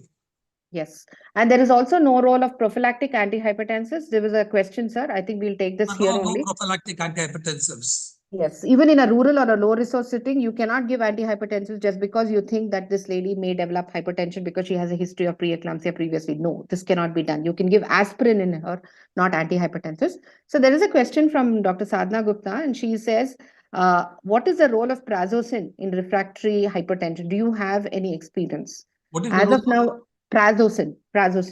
Oh, right. Okay. No, personally, I've not used it because I find that Postpartum NTG is one of the best drugs to control the refractory hypertension. I really don't have much. I've not used it at all for any of the patients because I'm happy with whatever is still available. Yeah, and this, as we have repeatedly said, whatever hypertensive you use, you should be comfortable with it. Okay, there is nothing that methyl dopa is superior to labetalol and labetalol is superior to nifedipine. Nothing like that has ever been proved. So ultimately, if you're happy with labetalol, use labetalol. If you're happy with nifedipine, use nifedipine. It goes like that. So what you're comfortable with, what you're sure would be good for your patient, please use that.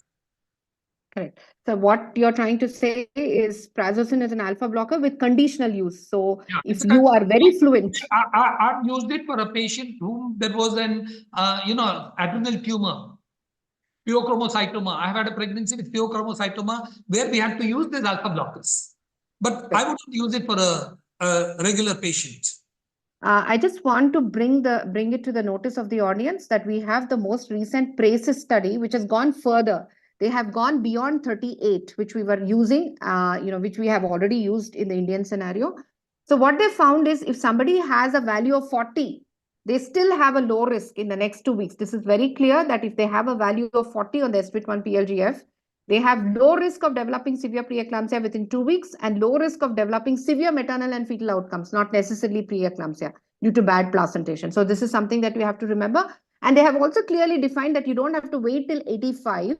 In fact, this was also proved in our Indian study that if you have a value of more than 40 in the next 2 weeks, 60% of these individuals can develop preeclampsia with severe features. This is very close to the disease. So if you have a value of less than 40 or more than 40, you can act accordingly. I think we have still not used this kind of a cutoff in an Indian scenario, been using 38. But I think we should do a study where we're looking at 40 and just have a single number and say you have less than 40 or more than 40, and you know that this lady is going to be safe in the next 2 weeks if it is less or more. This is going to make it very simple.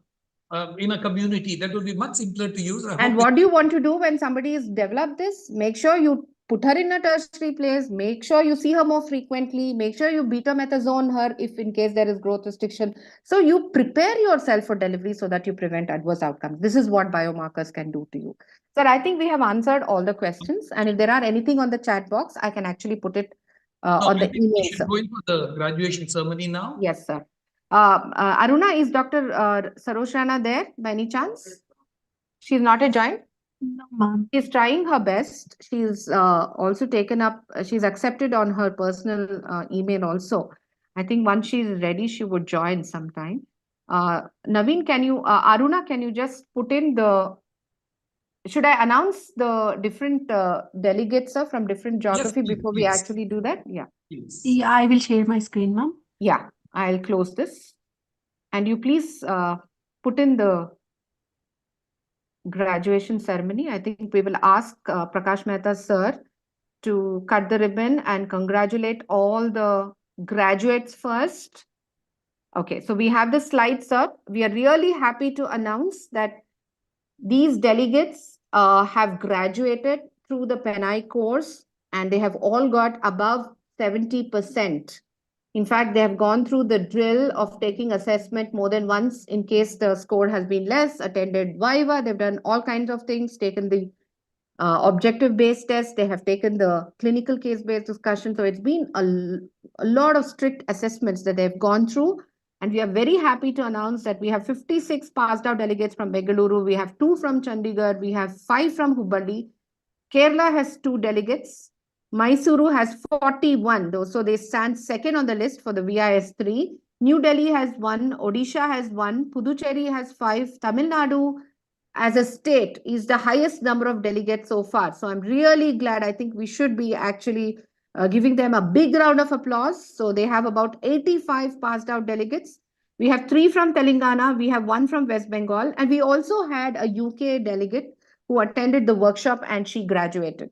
So we have 203 certified delegates, and I'm sure these are going to certify, I mean, they are going to inculcate this training to many more in their respective institutions.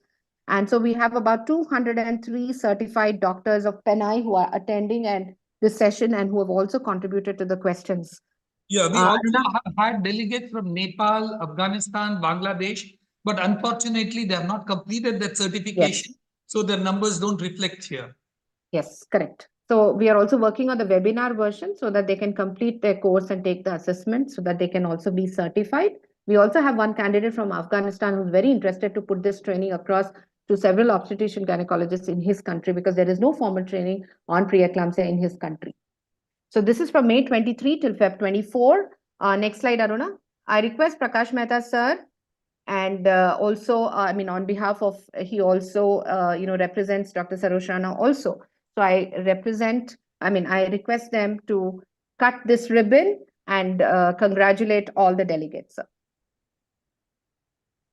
Can you press the, Aruna, can we?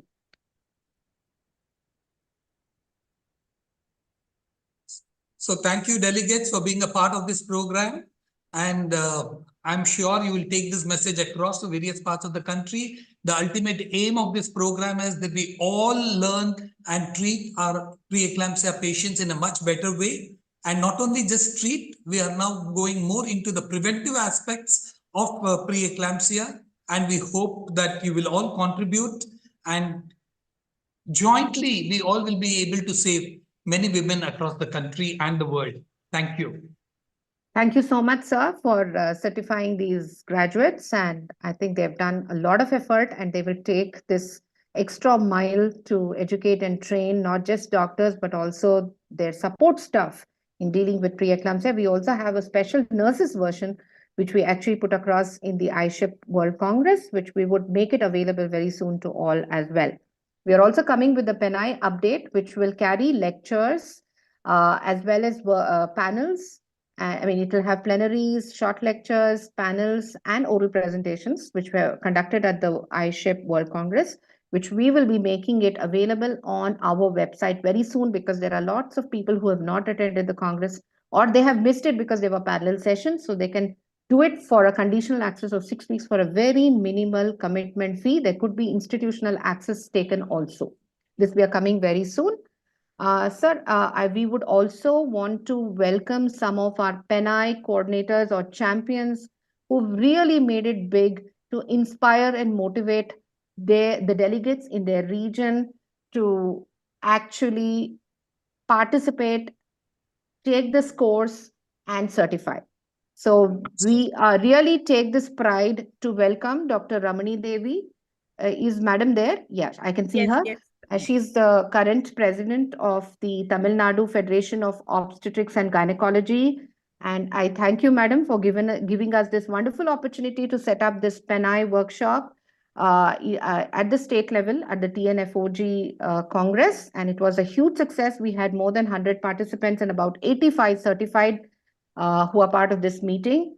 So we request you to, share your experience as one of our strongest PENAI coordinators at the state level. Thank you, Madam. Good morning, everybody. I should first of all thank Dr. Prakash Mehta and Dr. Revati for having involved, this Tamil Nadu Federation workshop that was conducted by the iShap group and the SMFM group.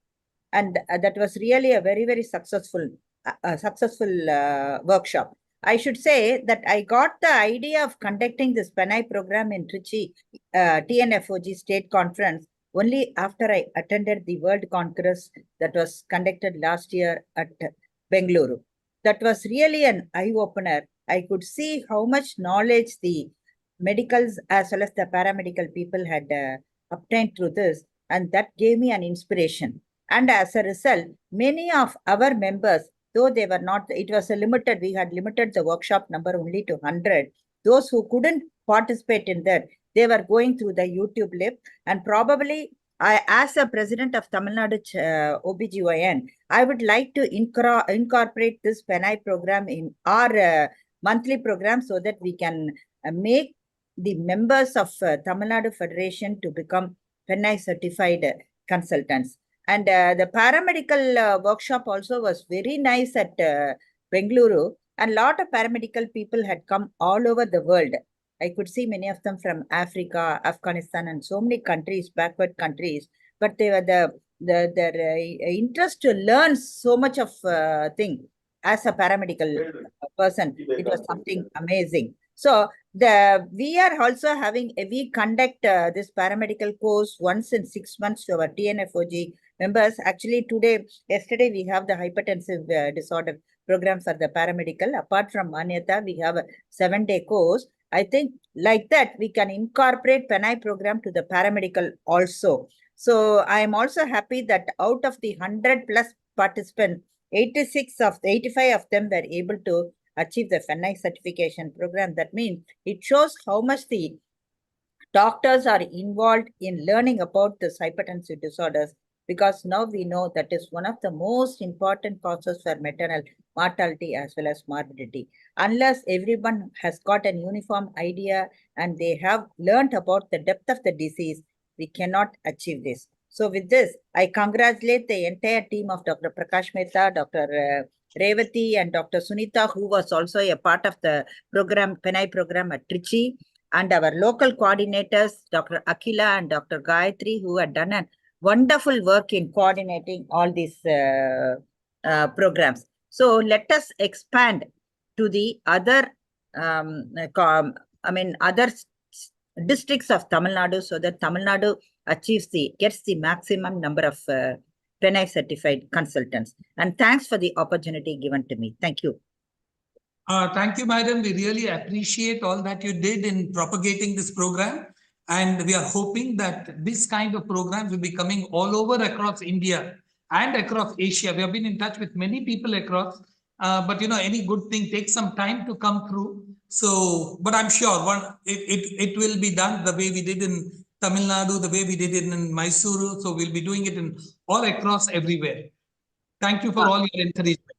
Sir, we have, thank you so much, madam. And I think it is, I don't know, I mean, I'm feeling so emotional at this moment that every candidate, every delegate, every question, every slide was so passionately taken, in the Tamil Nadu Federation of Obstetrics and Gynecology. And it was about 4 hours of dedicated discussion on hypertensive disorders in pregnancy and more so on preeclampsia. And I'm sure it's going to optimize maternal and fetal outcomes across the state. And we want this to spread across the country and beyond. And thank you so much, madam, for all the efforts.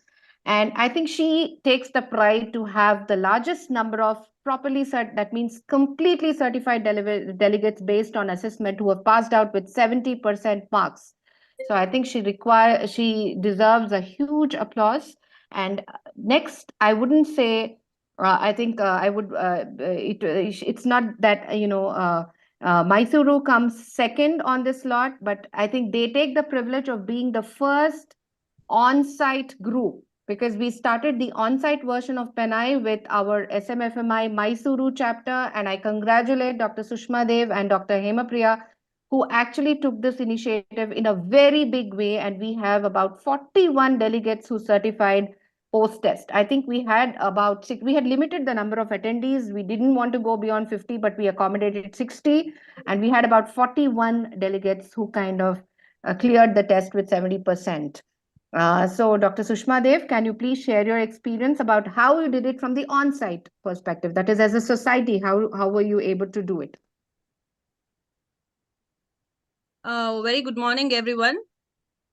Firstly, I should thank Prakash Mehta sir and the very inspirational and very active person, the Revati, who have been the motive for us, and I have been associated with sir for many years, and it's truly inspirational the way he leads the team and the way he inputs every point of the curriculum. It's extremely great, and it's a pride for us that Mysuru is the first chapter of SMFMI, and when we got a extremely very good response from our society. Mysore MOGS being one of the largest society of Karnataka, Kasoga, with more than 300 members. When we put across that we want to come up with a one special unique chapter of SMFMI, we got a very good positive response from all our members of the society, and we made it an official chapter of SMFMI. And through this, it's again our proud privilege that with proper coordinations and extremely enthusiastic team of SMFMI, we take the privilege to having been conducted the first on-site program of this PENI, because how best the discussions happen on the online. When it comes to the on-site, the kind of discussions which happens and the kind of interaction, the kind of knowledge exchange is extremely the best when we conduct an on-site. So with that, actually, when we started our on-site, we had the limitation of probably when we incorporate at least 25-30 people. With the exuberant response we got, not just from Mysore, we had the consultants, postgraduates participating, not from Mysore as well. We got from Mandya and also from Medicare and also Hassan. So that was the kind of extreme good response we got in. And it was really great knowledge exchange with this on site. And we had almost 62 delegates who participated, and 41 delegates could graduate this PENI.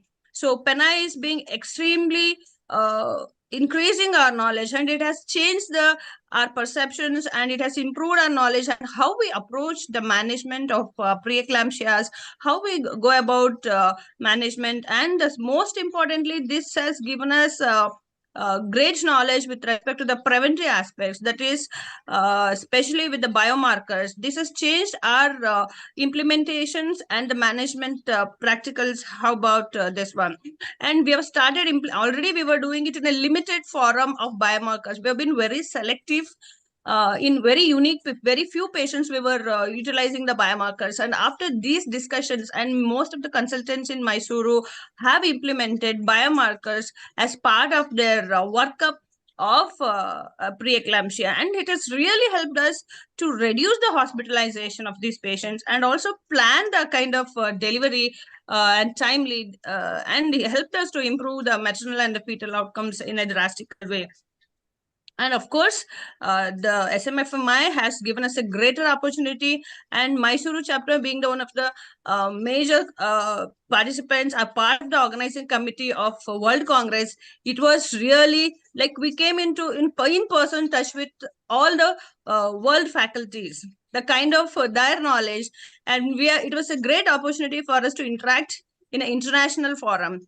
And for this, we from wholeheartedly all the Mysuru members and all the members of our SMFMI Mysuru chapter wholeheartedly thank Prakash Mehta sirs, and of course the very talented Revati. And thank you, sir. We are planning to move across. And also we have been doing some nurses educations and paramedical educations, and we are planning to implement in medical colleges. We want to grow in a group and implement this PENI discussions in our associate medical colleges and in the nearby societies. And of course, congratulate everybody and thank from my chapter part of you as the president for giving us these opportunities for today's session. Thank you. Thank you, Dr. Sushma. It is indeed great to see the kind of work that you are doing. As I said, we are all very passionate about preeclampsia and very happy to have your association with us. Please keep it up. Thank you. Thank you. Thank you so much, sir. Thank you, Dr. Sushma. And that was a wonderful, rendering. And it reminds us that it's been a year that we did the on-site, but there's so much that we want to do. And that gave us a kind of launch that we actually took the on-campus, the workshop. We want to do the webinar as well as the updated versions. The PENI paper is going to be, formulated very soon, and we will be acknowledging each and every one of you as contributors to this wonderful educational program that, we're doing it, maybe the first of its kind in the world. So we would request Dr. Sadhana Gupta, who is a very senior obstetrician, a very active member of FOXI, who is also our privileged SMFMI member, and she is also the North and West Zone chapter formulation in charge for the Society for Maternal Fetal Medicine India. So Madam has thoughts of setting up the PENI programs across the North and West zones. Madam, can you please share your perspectives after the reflections? I invite Dr. Sadhana Gupta. Thank you, Dr. Revati. And It is a great day, and my association with SMI with this international conference of ISHP, which everybody is talking. And I could say that after a long time, I got that conference that has a different flavor. It was not only highly academic excellence, the very good research input, and the presence of international and national leaders, but it was simultaneously at the same time, it was connecting to people. It was connecting to every clinician's problem, every clinician's issue, very, very practical aspect, and what they say that how can we can reach the community. So it was something very different experience, and I'm very happy to be part of it. And I thank Dr. Prakash Mehta, Dr. Revati, and all Society of Maternal Fetal Medicine to making me a part of it. And I'm highly impressed with even today's discussion, the every point, the respect which is given to every question and every experience. That is something to carry forward, and this spirit actually means at every level. It actually means, because it is going to change everybody's clinical practice and the perspective, both things. So as a coordinator, that I'm very happy that I am one of the few people from North which I am representing, and I will do my best that we are aware of this Society of Maternal Fetal Medicine, because in North it is not that known. Because when I sought for something, for membership or something, then many people I asked who are working in maternal fetal medicine, even from institute, they were not aware. So this wonderful work which is happening in our own country, taking our own country's perspective and the problem and the different terrains, different social terrain, different geographical terrain, different financial terrain. This work, it will be my pride and pleasure to work for this, and we will do our best to propagate it. We can plan one physical workshop at our own place. Our city is also well connected, or even at some central place, so that more and more people become member of MFM and they join the PENAI. This is the program which is really worth doing it, because we know that it is contributing hypertensive disorder 10 to 15% of maternal mortality and criticality, and this is the need of time. And I really look forward for working for MFM and propagating in the best of my capability. And I congratulate all parent graduate and all the coordinators, who have worked hard for making this number of PENAI graduates. So thank you very much. Thank you, madam. As usual, Dr. Sadhana Gupta, I'm sure everybody is aware, is a teacher par excellence. She is very academic. I met her many years back, and that time, to be honest, I had not even heard of Gorakhpur when she called me for a lecture there. And I was wondering, what is this small place and how will they be holding the conference? And when I went there, I was shocked to see that it was one of the best conferences I've ever attended. So, and after that, she has been kept up a teaching schedule irrespective of what the outcome is. Her only aim is to teach people across the various aspects of OBGYN. So we are very happy, madam, that you are associating with us, and I'm sure together we will be able to bring down the complications of preeclampsia. Thank you. So we also congratulate Dr. Nagratna, who also actually helped, and Dr. Sai Lakshmi, who helped us to organize the first on-campus. Madam is there. Dr. Nagratna is here, sir. And she also contributed to a few questions, but unfortunately we were not able to put it into the question list, but we would definitely, answer those on email and send it across because we received it a little late. So we were not able to put it as part of the discussion. So we did an on-campus version at the Rajarajeshwari Medical College. And we also congratulate Dr. Shaini from Baptist, who did it at Baptist Hospital, Bengaluru. So we We did it as part of a society activity, as part of a medical college activity, as part of a teaching college activity, as part of a state level workshop, as part of a World Congress workshop. So PENAI is everywhere in all forms. So, we are really happy that this journey is taking us forward. And as a continuation, we urge all the delegates to be part of the VLS, the virtual learning series on preeclampsia, because a single course cannot be end all. You need to update yourself. So we are going to probably get you some global experts on your Zoom. We're going to get some very interesting panel discussions, some updates about how preeclampsia education is going on and how patient education can take the next step forward. So I think please, we will intimate you on the VLS-PE series, which is going to happen end of March, first week of April, every 6 weeks. So I think you can continue the journey of updation and learning through this series. And with this, I request Prakash Mehta sir to inspire us again and again with a few words to carry our journey forward. Yeah, thank you, Revati. I think this has been a wonderful program, and I hope all of us keep meeting again in future for this kind of programs. It is not just the people who are present on site on the Zoom right now, but it is going through YouTube all across India, and I welcome all of them. And it has always been my endeavor to make sure that the youngsters take an active part, not just in delivering the lectures, but also in doing some kind of a research. And I'm sure we have, I think, Dr. Bharti Sharma from Chandigarh, whom I went when I went for the a program to Chandigarh.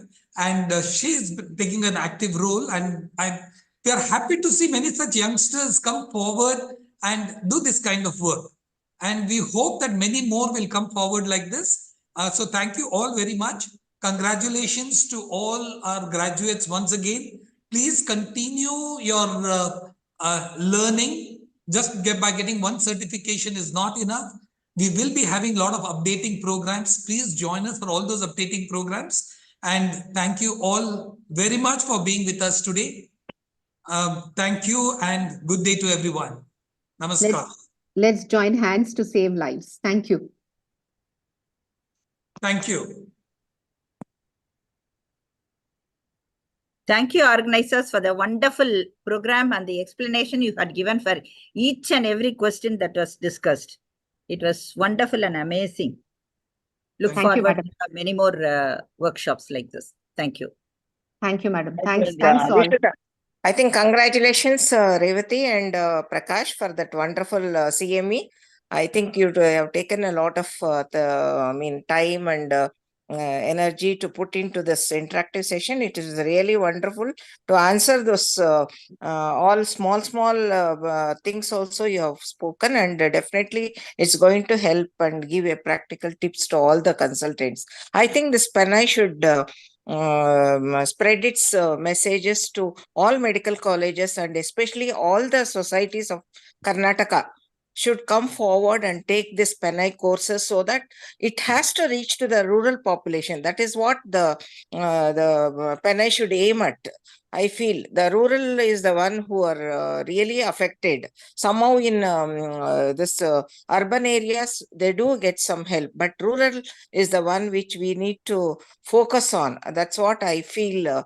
I think we have to get into all the societies of Kasoga, so that in turn the societies should get into the roots of the villages and teach all the medical officers, create an awareness among the medical officers and the workers, ANMs, so that it will reach even the ASHA workers, it will reach to the roots. So that should be the aim of, I think, PENAI. Yeah, thank you, Nagratna. I think we are exactly following that. As a matter of fact, in the next 2 months, we have many more PENAI on-site workshops coming up. But, while the spirit is willing, the flesh is a little weak, because we need to work also. And then along with that, we have to do this. So we have, but we have nearly 3 programs coming up in the next 2 months. And we are definitely hoping that we'll reach. And very soon we are going to start a program for the nurses and ASHA. We have already done it during the iShip World Congress. But I do for remember. more people, we would require more people like you helping us out with the programs so that we can, we can take it to the lowest level of the health workers so that our care improves. Yeah. We have actually shared the Google form, the feedback form to all the delegates. We request you all to please send us your valuable feedback so that the course will move ahead in a positive direction, in an updated way. That is one thing. And we will also send the list of references so that the delegates can download the links and read the entire article for future updations. And for those questions which we were not able to take it due to the paucity of time, we will answer on email. And I think we also congratulate the Madurai team who were inspired after the TNFOG conference to set it up at the Madurai annual conference as a workshop. And we also congratulate Dr. Asha Nervi and her team from Dharwad. So they have actually taken it up from the Hubli Dharwad side, and Dr. Revati Janakiram and Dr. Mahalakshmi from Madurai have taken it from the Madurai side. So thank you all so much. And thank you so much, sir, for being a great source of inspiration and motivation and hand-holding us literally every day to make this happen today. Thank you so much, sir. I think I'm fortunate that I've got a wonderful team of youngsters who are ever active and wanting to do the work. So I have to thank God for giving me such a wonderful team who is willing to work all the time. Thank you. Okay. Thank you.